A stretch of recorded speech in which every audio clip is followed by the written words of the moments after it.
What's up guys, Vic here with Strikers Reptiles, and today we're going to be doing a sort of part 2 to our Savannah Monitor trust gaining video.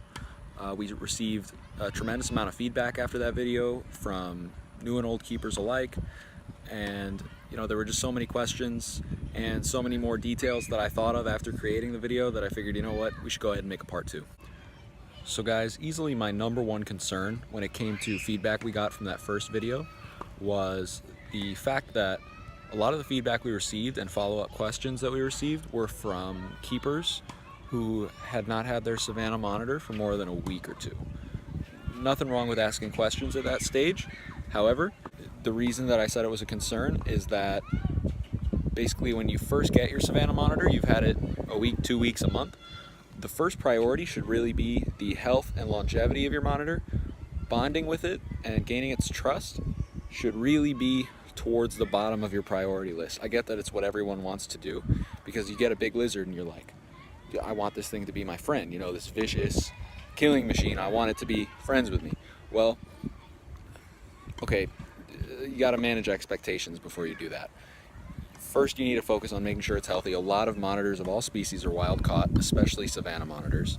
So you're probably going to want to get it to a vet, potentially get it dewormed, blood test, that type of thing. You're going to want to get it in the proper enclosure, hydrated, well fed, proper security. All those things are way higher priority than gaining their trust. And when you have a healthy monitor, you'll be able to gain their trust the right way. Because it's very easy to gain the trust of and tame a Savannah monitor that's cold, overfed, and dehydrated. Because those all lead to a Savannah monitor being placid and slow and lazy, which is not what you should want. So focus on the husbandry first, and when your husbandry is on point, that's when you want to start gaining the trust of your Savannah monitor.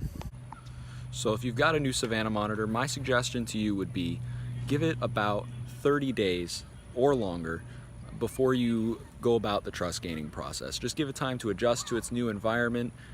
Let it get used to you just by you putting your hands in its enclosure to change its water dish and add food, or maybe clean up after it.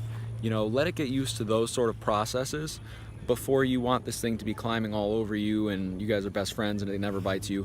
That's a long ways off. Just start small with getting it used to your presence. And if it hisses at you when you even are reaching in there to, feed it or give it water, then try just getting it used to you sitting outside of its tank, because for a lot of Savannah monitors and monitors of all species, especially females, that will be a process. Just eating in front of you will take some time for them.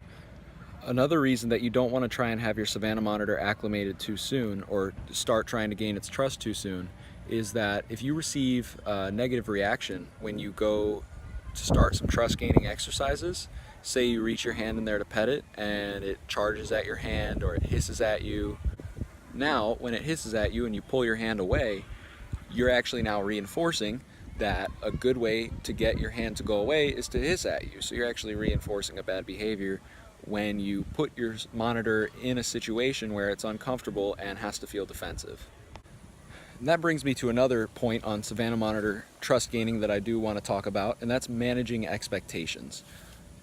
I've stated this in the last video, I'll state it again. Savannah monitors are not dogs, and some of them, no matter what you do, will never want to be your friend. They won't like being touched, they won't like being held.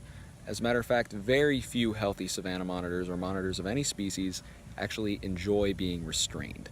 That's just, that's natural for most animals. They don't want to be clutched in your hands and held to your chest. That's why you'll basically never see me holding our Savannah monitor.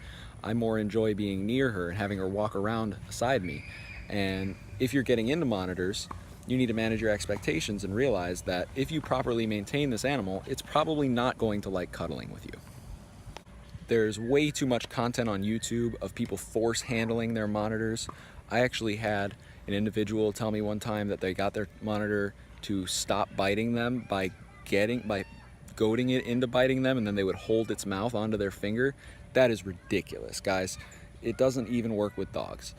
It definitely isn't going to work with a wild-caught import from Africa that knows nothing of humans. All you're going to do is make it terrified of you, and in turn, it's going to be more defensive or aggressive, as some people will call them. I've also heard a lot of people saying that by starting this species out in an especially small enclosure, you can make them feel more secure, and that'll make them more trusting, and better eaters. And that makes me feel the need to make another point, which is not only are Savannah monitors not dogs, they're not ball pythons.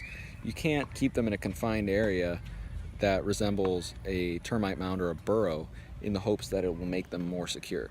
That's just not how they work. If you put them in an adult-sized enclosure right away and they have tons of cover, really good hiding spots, that's what's going to make them the most secure and the most receptive to your trust gaining exercises. Because now they know that they have plenty of security and plenty of area where they can get away from you if need be. And one more thing I want to address is biting, guys. So I know I said in the last video that if your Savannah monitor is keen on biting you, you can go ahead and let it. Do need to clear some things up with that. One, if an adult or even subadult or juvenile Savannah monitor bites you, it's going to hurt very bad. It's going to break your skin. They have serious teeth. Two, you should never goad any animal into biting you. If a Savannah monitor goes to bite you and it happens, it happens. But you need to understand that if it did bite you, that means that you actually went too far when it came to, your trust gaining, and you sort of overstepped the boundaries that were set at that point. And if you do that, you basically have to start the trust gaining process over, because trust is now broken. If your Savannah monitor was defensive enough that it felt the need to bite you, trust has been, it's shattered. You need to start again and just start fresh and try not to make the same mistake as last time. So guys, once that 30 days is up and your Savannah monitor is used to your presence, you can go ahead and switch back to the part 1 of this series of videos, and that's when you're going to start all the tongue feeding and eventually work your way into it being used to your hands being around it, you eventually petting it, picking it up. But like I said before, they're never really going to love being picked up. That's just part of owning a monitor lizard. But that tongue feeding is everything. Once you can get them to eat off of tongues, the sky's the limit for how much you can get your Savannah monitor to trust you. Because at that point, you are the source of food. It's coming directly from you. A lot of people do hand feeding to get them used to it. I don't really recommend that, because again, if they bite you, that hurts a lot, can do some serious damage, especially with larger species of monitors. But yeah, guys, so once you have them used to your presence, go ahead and start on that tongue feeding. That's the most important part.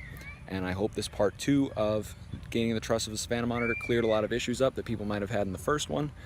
And thank you guys very much. If you want to see more content like this, we've actually got a new species of monitor that we're bringing in right now, and we're going to be starting some breeding projects with monitors.